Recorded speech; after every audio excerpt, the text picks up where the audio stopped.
Hello students, O2IAS academy के channel पे आपका स्वागत है।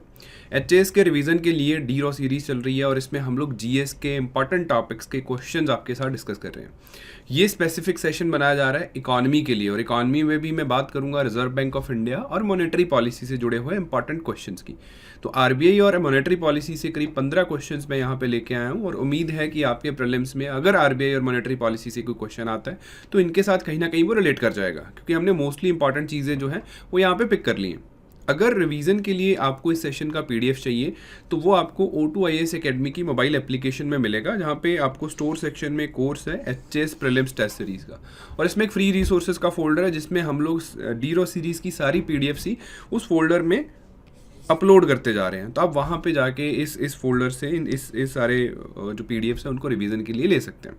तो अभी हम हमारे क्वेश्चन स्टार्ट करते हैं। फर्स्ट क्वेश्चन जो है इसमें आपको आरबीआई के बारे में कुछ दो स्टेटमेंट्स दी गई हैं, वो कंसिडर करना है कौन सी ठीक है कौन सी नहीं है।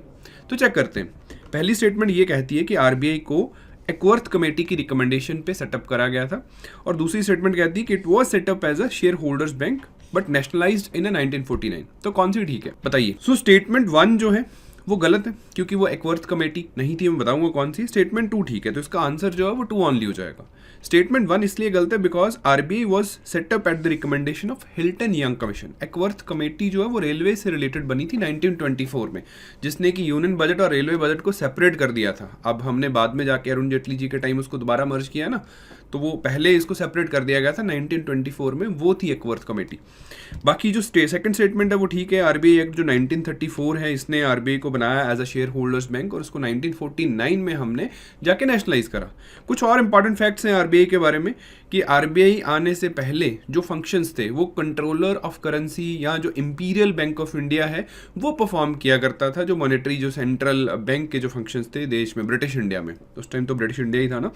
अब imperial bank of India latest stages पे जाके स्टेट बैंक ऑफ इंडिया बन जाता है, और जो federal bank of India RBI setup करा गया था वो उसके बाद में जाके हमारा सेंट्रल बैंक बना 1949 में। डिस्पाइट कि 1937 में जैसे बर्मा हमसे अलग हो गया आज का म्यांमार, या 1947 में पार्टीशन हो जाता है इंडिया का, पाकिस्तान बन जाता है, but reserve bank of India ने इनके सेंट्रल बैंक्स के रूप में भी काम किया है उसके बाद तक भी, यानी कि अप्रैल 47 तक बर्मा का सेंट्रल बैंक भी आरबीआई रहा, डिस्पाइट कि 1937 में ये सेपरेट हो गए थे। और 1948 तक पाकिस्तानी सेंट्रल बैंक का जो काम है वो भी रिजर्व बैंक ऑफ इंडिया ने ही किया है। ये कुछ फैक्ट्स हैं जो शायद आप लोगों को ना पता हो आरबीआई के बारे में। उसके बाद अगली टर्म पे बात करते हैं। नेक्स्ट क्वेश्चन आपको कई बार न्यूज़पेपर्स में मिल जाता है, सीनियरेज बोलते हैं। सीनियरेज का मतलब क्या है? तो सीनियरेज का जो असली मतलब है वो ये है कि ये इनकम है, वो इनकम जो सेंट्रल बैंक, अपने केस में reserve bank of India, money creation की एक्टिविटीज़ के दौरान जनरेट करता है। Income generated bye central bank on accounts of money creation. इस तरीके की टर्म्स कई बार पेपर में देखने को मिली हैं, अब भी आ सकती हैं, तो अकॉर्डिंगली आप प्रोसीड करिएगा। अब द पॉइंट इज कि सीनियरेज होता क्या है, इस पे थोड़ा सा मैंने कुछ कंटेंट ऐड किया है, जब आपको एक्सप्लेनेशन मिलेगी तो इसको जरूर रीड कीजिएगा। तो सीनियरेज एक इनकम है जो आरबीआई जनरेट कर रहा है, सेंट्रल बैंक जनरेट कर रहा है। तो है क्या सीनियरेज? बेसिकली ये इनकम आती है, जैसे अगर आरबीआई करेंसी इशू कर रहा है तो वो इशू करने के लिए जो बैकअप हमारे पास रिजर्व या बैकअप जो रखे जाते हैं, अगर उस पर कोई इंटरेस्ट आरबीआई को मिलता है तो वो इसकी इनकम होती है। या जो सेंट्रल बैंक की कुछ नॉर्म्स रहती हैं कि कैश रिजर्व रेशियो है, या इस तरीके की जो पेमेंट्स है जो बैंक्स आरबीआई के पास रखते हैं, उस पर जनरेट की गई income, interest rates, repo operations के जो इंटरेस्ट रेट्स हैं, वो सारे की सारी जो इनकम है इसको सीनियरेज बोला जाता है सेंट्रल बैंक की भाषा में। तो ये कई बार पेपर में आ जाता है। हालांकि इस तरीके की टेक्निकलिटीज़ पे डीप क्वेश्चन नहीं आता। इसकी टर्म जो है, इसका मीनिंग आपको क्लियरली पता होना चाहिए कि it is the income generated by money activities या money printing activities by central bank of India. और सेंट्रल बैंक ऑफ इंडिया नहीं, central bank of any country, इस केस में आरबीआई भारत का सेंट्रल बैंक है। उसके बाद थर्ड क्वेश्चन है कि इनमें से कौन सी स्टेटमेंट्स ट्रू रहेंगी प्रेजेंट एक्सचेंज रेट सिस्टम के केस में। अगेन आरबीआई से जुड़ा हुआ क्वेश्चन है। तो पहली स्टेटमेंट है कि रुपी डॉलर जो रेट है वो market forces of demand supply पर डिपेंड करता है। दूसरा है कि आरबीआई रुपी डॉलर रेट को रेगुलेट करता है। तीसरा है आरबीआई फॉरेक्स मार्केट में, फॉरेन एक्सचेंज मार्केट में इंटरवीन करता है। और चौथा है कि आरबीआई फॉरेक्स मार्केट को भी रेगुलेट करता है। तो 4 चीज़ें हैं, 4 चीज़ों में से कौन सी ठीक है कौन सी नहीं है वो मुझे बताना है आपको। आप भी साथ साथ कमेंट करके बता सकते हैं। तो फर्स्ट ऑफ ऑल रूपी डॉलर रेट्स जो हैं वो market forces of demand supply पे ही डिपेंड करते हैं इंटरनेशनल मार्केट में एज ऑफ नाउ जो फ्लोटिंग एक्सचेंज रेट का सिस्टम है। तो पहली स्टेटमेंट ट्रू हो जाती है जी। दूसरी स्टेटमेंट है आरबीआई रेगुलेट रूपी डॉलर रेट। तो ये गलत है। 1991 के बाद इस तरीके का कुछ नहीं हो रहा। तो आरबीआई जो रूपी डॉलर प्राइस है उसको डोमिनेट नहीं करता, उसको रेगुलेट नहीं करता। यानी कि अगर पहली स्टेटमेंट ट्रू है तो दूसरी स्टेटमेंट ट्रू हो ही नहीं सकती है।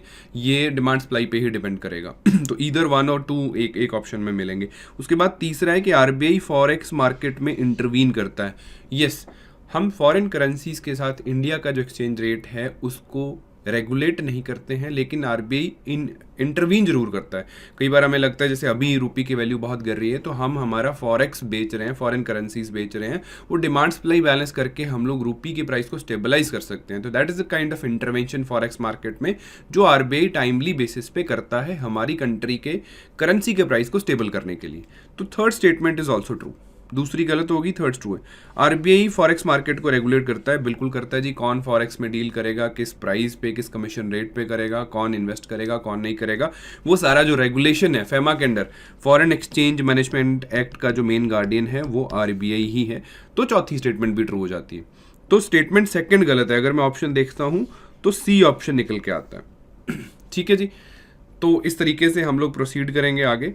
उसके बाद है term nostro account. Nostro account recently news में देखा गया था, ये किससे रिलेटेड है तो चेक करते हैं। पहला है जी, स्टेटमेंट कहती है कि that is the account that one bank holds in another bank, कि एक बैंक का किसी और दूसरे बैंक में, बैंक का किसी दूसरे बैंक में खाता, और ये इंटरनेशनल ट्रांजैक्शंस को फैसिलिटेट करवाने के लिए ऐसा किया जाता है। तो दोनों स्टेटमेंट्स ठीक है। नॉस्ट्रो और वॉस्ट्रो दो तरीके के अकाउंट्स हैं जो आपको न्यूज़ में अक्सर मिल जाते हैं। स्पेसिफिकली जिस तरीके से इंटरनेशनल स्विफ्ट पेमेंट सिस्टम पे अभी कुछ गाज गिर रही है क्योंकि रशिया को बैन कर दिया गया, पहले ईरान को बैन किया गया था, तो नॉस्ट्रो वॉस्ट्रो अकाउंट्स का कल्चर जो है वो ज़्यादा चल रहा है। अब nostro vostro they are like common accounts. Nostro का मतलब होता है our account in your bank, और वॉस्ट्रो का मतलब होता है your account in our bank, our books. कि अगर कोई इंडियन बैंक किसी फॉरेन बैंक में फॉरेन करेंसी में खाता खुलाता है, उनकी करेंसी के टर्म्स में खाता खुलाता है, तो वो क्या हो जाएगा, वो नॉस्ट्रो अकाउंट हो जाएगा। कि हमारा इंडिया का स्टेट बैंक ऑफ इंडिया किसी फॉरेन अकाउंट बैंक में अपना खाता खुलाता है, तो वो उससे फॉरेन ट्रांजेक्शन्स भी फैसिलिटेट होंगी और वो हमारा नॉस्ट्रो अकाउंट खुलवाएगा। अगर वही कोई फॉरेन बैंक इंडियन बैंक में इंडियन करेंसी के अकाउंट्स में खाता खुलवाता है तो वो वॉस्ट्रो अकाउंट हो जाएगा। नॉस्ट्रो वॉस्ट्रो है ना, आर अकाउंट योर अकाउंट। उसके बाद नेक्स्ट क्वेश्चन है कि which of the following situation में lead to the depreciation of a currency, countries currency with respect to another country. कि हमारे रुपये की वैल्यू अगर गिर रही है किसी फॉरेन करेंसी के मुकाबले तो उसके क्या पॉसिबल कारण हो सकते हैं, इन सिचुएशंस पे गिरेगी या नहीं। तो चेक करते हैं। अगर फॉरेन इन्वेस्टमेंट फ्लो आता है, अगर फॉरेन इन्वेस्टमेंट इनफ्लो ज़्यादा आता है देश में तो क्या गिरेगी। फॉरेन इन्वेस्टमेंट इनफ्लो आ रहा है, इट मीन्स रूपी की जो डिमांड है वो इंक्रीज़ हो रही है। अगर किसी करेंसी की डिमांड इंक्रीज़ हो रही है तो उसकी वैल्यू बढ़नी चाहिए, डेप्रिसिएट नहीं होनी चाहिए। तो पहली स्टेटमेंट तो नहीं हो सकती। दूसरी है कि राइज इन इंटरेस्ट रेट। अगर हमारे यहाँ पे इंटरेस्ट रेट राइज होता है, इंटरेस्ट रेट राइज होता है, इट मीन्स कि रिटर्न, इन्वेस्टमेंट पे रिटर्न जो है वो भी बढ़ेगा। जब इन्वेस्टमेंट पे रिटर्न इंक्रीज होता है तो भी फॉरेन इनफ्लोज आने के चांसेस ज़्यादा होते हैं, तो करेंसी का प्राइस बढ़ता है, कम नहीं होता। उसके बाद है इंक्रीज इन एक्सपोर्ट्स। अगर हम लोग एक्सपोर्ट ज़्यादा करेंगे तो भी हमारे यहाँ पे करेंसी का इन्फ्लो आएगा in the form of revenue generated from exports, और वो भी हमारी करेंसी के डिमांड को बढ़ाएगा। तो तीनों केसेस जो हैं वो करेंसी की प्राइस अप्रिशिएट कर सकते हैं, डेप्रिशिएट नहीं करेंगे। तो तीनों तो स्टेटमेंट्स क्वेश्चन के हिसाब से तो गलत हैं, तो answer would be none of the above. ठीक है, तो आगे चलते हैं। रिटर्न एक्सप्लेनेशन गिवन है, जब आप पीडीएफ डाउनलोड करोगे तो वहाँ पे रिटर्न भी आपको मिल जाएगी। दूसरा है बहुत आसान क्वेश्चन कि what do we call the rate at which reserve bank of India lends money to the commercial banks. तो किस रेट पे कमर्शियल बैंक्स को उधार दिया जाता है। इन चारों में अगर हम लोग देखते हैं तो that is a repo rate, की पॉलिसी रेट्स इनको बोलते हैं। रेपो, रिवर्स रेपो में आजकल इन्हीं को ट्वीक करता है आरबीआई, ऊपर नीचे करता है। तो रेपो रेट वो रेट है जिसपे आरबीआई बैंक्स को मनी लेंड करता है। उसके बाद रिजर्व बैंक ऑफ इंडिया कौन से इन्फ्लेशन इंडेक्स को टारगेट करता है। सिंस यू नो कि 2015 ऑनवर्ड्स आरबीआई का सिर्फ एक ही फंक्शन है कंट्री में कि इन्फ्लेशन कंट्रोल रखना है। ब्रॉडली अगर मैं मॉनेटरी पॉलिसी के फंक्शंस के ऑब्जेक्टिव्स की बात करूं तो देश में इन्फ्लेशन को 4+-2 के ब्रैकेट में कंट्रोल्ड फॉर्म में रखना है। ये फ्रेमवर्क साइन हो गया गवर्नमेंट और आरबीआई के बीच। तो अब अगर आरबीआई इन्फ्लेशन का गार्डियन बन ही गया तो वो कौन से वाले इन्फ्लेशन को टारगेट कर रहा है, ये क्वेश्चन कई बार आया, इवन यूपीएससी में भी ऐसा क्वेश्चन आया। तो कंफ्यूज करने के लिए सिमिलर ऑप्शंस दिए गए हैं, जैसे कि कंज्यूमर प्राइस इंडेक्स रूरल है, कंज्यूमर प्राइस इंडेक्स कंबाइंड है, होलसेल प्राइस इंडेक्स है, कंज्यूमर फूड प्राइस इंडेक्स है। तो क्वाइट ऑब्वियस है कि बी इसका ऑप्शन होगा। कंज्यूमर प्राइस इंडेक्स जो कंबाइन है, B is the considered as a main indicator for RBI की इसको कंट्रोल में रखना है 4+-2 के लिए। बाकी कंपोनेंट्स इसके बीच ही आ जाते हैं। पहले अर्लियर आरबीआई डब्ल्यूपीआई यूज किया करता था, कुछ पुरानी किताबों में आपको मिलेगा, लेकिन it has been up. Next चलते हैं जी कि which of the following is used by RBI for sterilization of capital inflows. अगर देश में बहुत सारा पैसा कैपिटल इनफ्लो से आना शुरू हो जाता है तो आरबीआई क्या करता है, उसको स्टेरिलाइजेशन बोलते हैं। उस कैपिटल इनफ्लो को शॉर्ट टर्म में मैनेज करने के लिए आरबीआई स्टेरिलाइजेशन परफॉर्म करता है। It is nothing but open market operations. Open market operation करेगा आरबीआई, जो liquidity, excess amount of liquidity foreign inflow जो कि किसी भी कारणवश हो जाता है कई बार कंट्रीज में, तो उस फॉरेन एक्सेस लिक्विडिटी को एक्सट्रैक्ट करने के लिए आरबीआई ओपन मार्केट ऑपरेशंस करेगा, और इस स्पेसिफिक टर्म को हम लोग स्टेरिलाइजेशन बोलते हैं। अदरवाइज मार्केट में इन्फ्लेशन वगैरह होने का डर रहता है। तो नेक्स्ट है ऑपरेशन ट्विस्ट। बहुत बार न्यूज़ में देखने को मिलता है कि ऑपरेशन ट्विस्ट क्या है। Operation twist is a updated form of open market operations only. Open market operations क्या है कि आरबीआई गवर्नमेंट सिक्योरिटीज को बाय कर सकता है या गवर्नमेंट सिक्योरिटीज को सेल कर सकता है। ओपन मार्केट ऑपरेशन का एक ही ऑब्जेक्टिव रहता है कि कैपिटल जो है मार्केट में लिक्विडिटी को मेंटेन करना है। एक्सेस है तो हम लोग गवर्नमेंट सिक्योरिटीज को सेल कर देंगे, अगर बहुत कम है तो हम गवर्नमेंट सिक्योरिटीज को बाय कर लेंगे। इनको ओपन मार्केट ऑपरेशन कहते हैं। लेकिन ऑपरेशन ट्विस्ट में सरकार का कुछ फंक्शन और रहता है जो शायद हम किसी क्लास में पढ़ पाएंगे। इसमें भी आरबीआई करता ओपन मार्केट ऑपरेशन है, लेकिन ये साइमल्टेनियस होता है। इसमें गवर्नमेंट सिक्योरिटीज को बेचा भी जाता है, गवर्नमेंट सिक्योरिटीज को खरीदा भी जाता है। ये प्रैक्टिस पॉपुलरली जो है वो अमेरिकन फेडरल रिजर्व ज़्यादा यूज़ करता था। आरबीआई ने इसको 2019 या 20 ऑनवर्ड्स ही थोड़ा बहुत इस्तेमाल किया है, जहाँ पे हम साइमल्टेनियसली शॉर्ट टर्म की सिक्योरिटीज़ को खरीदते हैं और लॉन्ग टर्म की सिक्योरिटीज़ को बेचते हैं, या इसका उल्टा भी कर लेते हैं। बॉन्ड यील्ड को इम्पैक्ट करने के लिए किया जाता है। 2-3 कीवर्ड्स यहाँ पे ध्यान रख लीजिए, अगर नहीं भी टेक्निकलिटीज़ पे जाना तो बॉन्ड यील्ड्स को इम्पैक्ट करने के लिए, यानी कि लॉन्ग टर्म बॉन्ड यील्ड्स बढ़ जाएं सो दैट कि लोग लॉन्ग टर्म बॉन्ड्स में इन्वेस्ट करें, शॉर्ट टर्म्स में ना करें। शॉर्ट टर्म बॉन्ड यील्ड्स कम हो जाए, लॉन्ग टर्म ज़्यादा हो जाए, इसके लिए ऑपरेशन ट्विस्ट करा जाता है। तो वो लॉन्ग टर्म शॉर्ट टर्म का बैलेंस बना के इन चीज़ों को बेचा और ख़रीदा जाता है गवर्नमेंट के द्वारा। लेकिन पेपर प्री आ रहा है, नज़दीक आ रहा है, तो एक बात याद रखनी है कि ऑपरेशन ट्विस्ट ओएमओ के जैसे ही काम करता है, और इसमें सरकार साइमल्टेनियसली सरकारी सिक्योरिटीज़, आरबीआई सरकारी सिक्योरिटीज़ खरीदता है और बेचता है, किसी भी कंट्री का central bank, not only RBI. अगला क्वेश्चन कि मार्केट स्टेबलाइजेशन स्कीम के बारे में 2 स्टेटमेंट्स दी गई हैं और हमें देखना है कि इनमें से कौन सी स्टेटमेंट करेक्ट है और कौन सी नहीं। हमें नोट करेक्ट देखना है, सॉरी करेक्ट नहीं देखना, नोट करेक्ट देखना है। बहुत सारे क्वेश्चंस में ऐसा भी होता है, एक्साइटमेंट में आके हम लोग ये देखते नहीं, अभी खुद मैंने नहीं देखा। तो फर्स्ट स्टेटमेंट क्या है कि जो मार्केट स्टेबलाइजेशन स्कीम है, it is a tool used by central bank to increase the liquidity and bring the money market under control, कि लिक्विडिटी इंक्रीज करने के लिए यूज़ करेगी। तो पहली स्टेटमेंट गलत है। मार्केट स्टेबलाइजेशन स्कीम जो है वो काफ़ी टाइम पहले की स्कीम है, 2004 के आसपास उसको लॉन्च करा गया था। तो पहली स्टेटमेंट गलत हो जाती है, यानी कि वही हमें देखना है कि पहली स्टेटमेंट इनकरेक्ट है, तो फर्स्ट तो आंसर में आएगा ही। दूसरा है कि it was initiated by Raghuram Rajan in 2013, तो ये स्टेटमेंट भी गलत है। इसको वाई.वी. रेड्डी के दौरान 2004 में स्टार्ट किया गया था, जो कि मैंने आपको पहले बताया। तो बोथ स्टेटमेंट्स आर रॉन्ग, तो आंसर विल बी बोथ 1 और 2। और ये ऐसे क्वेश्चन में जानबूझ के डाले हैं, तो ध्यान रखिएगा कि नोट करेक्ट आपको दिख जाए। ठीक है जी, स्टेटमेंट जो भी मैंने आपको बातें बताई वो इसमें गिवन होंगी। अब अगर आप पढ़ना चाहते हो तो पीडीएफ आपके पास अवेलेबल है। उसके बाद 11वां क्वेश्चन है कि एक टर्म दिखती रहती है पेपर्स में, दैट इज मॉनेटरी ट्रांसमिशन या मॉनेटरी पॉलिसी ट्रांसमिशन। इसका क्या मतलब है? तो ऑप्शन दिए गए हैं जी, जैसे नॉन परफॉर्मिंग एसेट्स को कंटेन करने के लिए, या रिजर्व बैंक ऑफ इंडिया के रेट एक्शन को पास करने के लिए, या transmission of tax devolution to states, या timely credit for the agriculture and other economic weaker sections. इस तरीके की जेनेरिक टर्म्स ना कोई भी मतलब कैरी कर सकती हैं अगर आपको डिटेल में बतानी है तो जनरली ये टर्म न्यूज़ में रहती है in the context of reserve bank of India के रेट ट्रांसमिशन के बारे में। अब इस बात को थोड़ा समझ लेते हैं कि फॉर एग्जांपल आरबीआई ने रेपो रेट ड्रॉप कर दिया, रेपो रेट कम कर दिया, तो मॉनेटरी पॉलिसी में इसका मतलब क्या है कि बैंकों को सस्ते रेट में ब्याज, सस्ते ब्याज में आरबीआई से पैसा मिलने लगेगा। अब इसमें आरबीआई का सोल ऑब्जेक्टिव क्या है कि मार्केट में ब्याज की दरें कम हो, मार्केट में लोन की अवेलेबिलिटी बढ़े, सो दैट मार्केट में डिमांड इंक्रीज हो।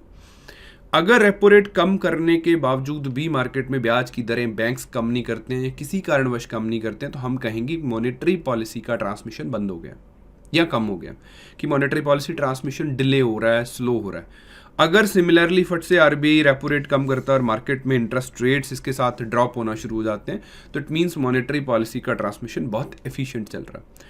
इन दिनों में ये प्रॉब्लम जो है वो देखने को मिली, बहुत सारे कारण क्रिप्टो करेंसीज या और कंट्रीज जिनमें क्रिप्टोज वगैरह ज़्यादा हैं या अदर देन बैंकिंग मीन्स से ज़्यादा ट्रांजेक्शन होती हैं, वहाँ पे मॉनेटरी पॉलिसी ट्रांसमिशन को चैलेंज आते हैं। ठीक है, तो आई होप आपको समझ लग गया।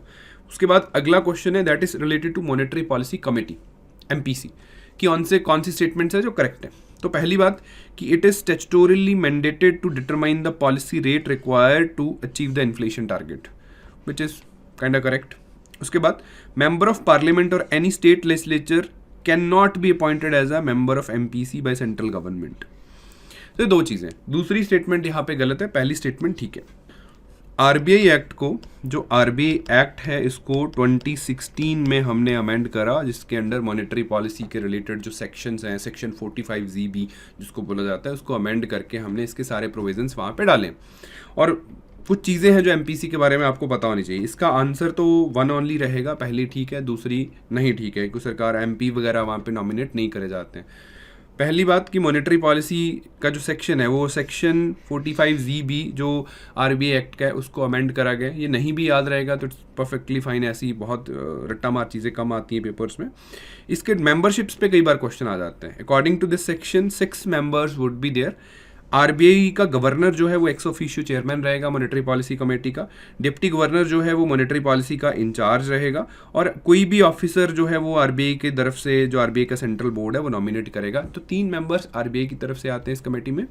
बाकी के 3 मेंबर्स जो है वो सेंट्रल गवर्नमेंट अपॉइंट करती है, जो उनको लगता है कि person of ability, integrity, standing, having knowledge and experience in the field of economics, banking, finance और monetary policy whatsoever it is. ये रीअपॉइंटमेंट के लिए एलिजिबल नहीं होते हैं, एक ही बार एक बंदा अपॉइंट करा जाता है। अब 3 ये हो गए और 3 ये हो गए, 6 लोग बैठ के देश की जो मॉनेटरी पॉलिसी है वहाँ पे की रेट्स क्या रहेंगे या जो भी मॉनेटरी ओपन मार्केट ऑपरेशन करने हैं नहीं करने हैं उन सारी चीज़ों पे डिसीजन लेते हैं। स्टैट्यूटोरियली जो है MPC is required to meet at least 4 times in a year, तो 4 बार इनको मिलना है। कोरम क्या है कि एटलीस्ट 4 मेंबर्स होने चाहिए, हर एक मेंबर की वहाँ पे एक वोट है, including the x officio chairman जो आरबीआई का गवर्नर है। वो कास्ट नहीं करता अपनी वोट जब तक कि मतलब बराबर नहीं हो जाते हैं। इन दी कास्टिंग वोट आती है, event of equality of vote, किसी डिसीजन पे बराबर होगी, 2-2 वोट्स आ गई तो 5वीं वोट जो है वो गवर्नर करके अपने जो भी चाहता है वो फैसला ले सकता है। ठीक है, तो एमपीसी के बारे में कुछ 4-5 फैक्ट्स हैं जो आपको पता होने चाहिए थे। आई होप आप लोग इनको याद रखोगे पेपर तक। उसके बाद है अगला क्वेश्चन 13th, 2 क्वेश्चन और बचे, दैट इज उत्कर्ष 2022। समटाइम्स इस तरीके के शब्द ये स्कीम्स न्यूज़ में रहती हैं। तो ये क्या है? तो ये आरबीआई की ही स्कीम है जी। इसका मेन फंक्शन है कि रिजर्व बैंक ऑफ इंडिया के रेगुलेशन और फंक्शंस को सुधार करना ऑन दी ग्लोबल स्टैंडर्ड। जैसे ग्लोबल सेंट्रल बैंक्स बहुत ज़्यादा मॉनिटर कर रहे हैं अपने बैंकिंग सिस्टम्स को, फाइनेंशियल सिस्टम को, मॉनेटरी पॉलिसी के ट्रांसमिशन को, तो आरबीआई ने भी एक रेजोल्यूशन लिया है कि हम भी आने वाले 2-3 साल में एक स्ट्रक्चर तैयार करेंगे जिससे आरबीआई की मॉनिटरिंग कैपेसिटीज़ और इसकी जो ओवरऑल फंक्शंस हैं उनमें सुधार किया जाएगा, सो दैट जितना भी बैंकिंग सेक्टर में बैंक्स या शैडो बैंक्स में जो गड़बड़ हो रही है उसको ध्यान रखा जा सके, उसको अवॉइड किया जा सके, कोई बहुत बड़ा जो कोलैटरल डैमेज है वो ना हो पाए। उसके बाद नेक्स्ट है सेकंड लास्ट क्वेश्चन कि प्रॉम्प्ट करेक्टिव एक्शन के बारे में कौन सी बातें ट्रू हैं। तो पहला है कि ये फ्रेमवर्क है जिसके अंडर जो वीक फाइनेंशियल मैट्रिक्स के बैंक्स हैं उनको आरबीआई की वॉच के अंडर डाला जाता है, और दूसरा है कि शेड्यूल कमर्शियल बैंक्स पे अप्लाई करता है, सभी पे। तो दोनों बातें ठीक है।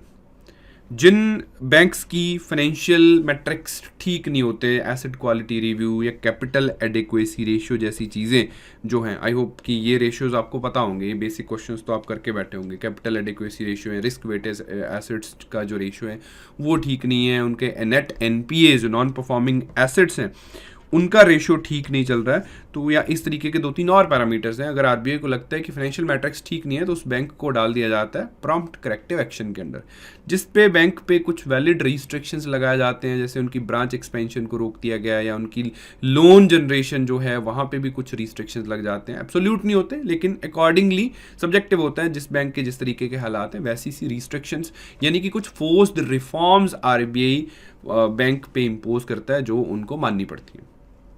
सारे कमर्शियल बैंक्स इस पे आते हैं, दोनों स्टेटमेंट्स करेक्ट हैं, ठीक है। रिसेंटली भी ये न्यूज़ में चल रहा था कुछ बैंक्स के चक्कर में। उसके बाद इनमें से कौन सी ऐसी एक्टिविटीज़ हैं जिनसे इन्फ्लेशनरी इम्पैक्ट आएगा किसी एक अर्थव्यवस्था में। पहली बात है कि अगर सेंट्रल बैंक हमारा आरबीआई और ज़्यादा करेंसी प्रिंट करता है, currency means demand, currency print करेगा तो मार्केट में और ज़्यादा करेंसी आएगी, करेंसी होगी तो डिमांड होगी, डिमांड होगी तो चीज़ों का प्राइस बढ़ेगा, प्राइस को ही बढ़ने हुए प्राइस को भी हम इन्फ्लेशन कहते हैं। तो पहली बात तो ठीक है। दूसरी बात है फॉरेन कैपिटल का इन्फ्लो हो गया, फॉरेन कैपिटल इन्फ्लो हो गया, सिमिलरली वहाँ पे कैपिटल आया, कैपिटल से डिमांड आती है, डिमांड से प्राइस बढ़ता है और प्राइस को ही हम इन्फ्लेशन कहते हैं। तो दूसरी बात भी ठीक है। बैंकों ने बहुत ब्याज दरें कम कर दी हैं तो लोग अपने क्रेडिट कार्ड यूज़ करके बहुत सारी चीज़ें खरीदेंगे, लोन पे बहुत सारा चीज़ें लेके मार्केट से बाय करेंगे, तो अगेन डिमांड बढ़ेगी। तीनों केसेस में डिमांड बढ़ रही है, तो all of the 3 are the answer कि यहाँ पे इन्फ्लेशनरी इम्पैक्ट मिलेगा। सिमिलरली आरबीआई अपने अपने तरीके यूज़ करता है, हम फालतू मनी प्रिंट नहीं करते हैं, इंटरेस्ट रेट को भी अकॉर्ड इन्फ्लेशन के एडजस्टेंट ही चला जाता है, इन्फ्लेशन बढ़ रहा है तो इंटरेस्ट रेट बढ़ा दिए जाते हैं। और अगर कोई फॉरेन कैपिटल फ्लो आता है तो हम लोग ओपन मार्केट ऑपरेशन, जिसको स्टेरलाइजेशन भी बोलते हैं, वो करके एक्सेस लिक्विडिटी मार्केट से एक्सट्रैक्ट कर ली जाती है, ठीक है। तो ये 15 क्वेश्चंस हमने डिस्कस करे रिलेटेड टू आरबीआई। डेलिबरेटली मैंने जो बेसिक क्वेश्चन जो स्टूडेंट अक्सर पढ़ के बैठे होते हैं कि एनपीए क्या होता है, सीआरआर क्या होता है, एसएलआर क्या होता है, बेसल नॉर्म्स क्या होती हैं, इस तरीके की चीज़ों को जानबूझ के मैंने इंक्लूड नहीं किया क्योंकि वो आप पढ़ के बैठे हो। ये जो चीज़ें थी मुझे लगा कि आपको पता होनी चाहिए थी पेपर से पहले। क्वेश्चन आया तो यहाँ से आने की संभावना है। एक बार पीडीएफ देख के रिवाइज कर लीजिएगा। कुछ डाउट्स रहे तो आप मुझे नीचे कमेंट सेक्शन में कर सकते हैं, कुछ कई बार करेक्शन वगैरह भी होती है, तो we can discuss that in the next class. All the very best.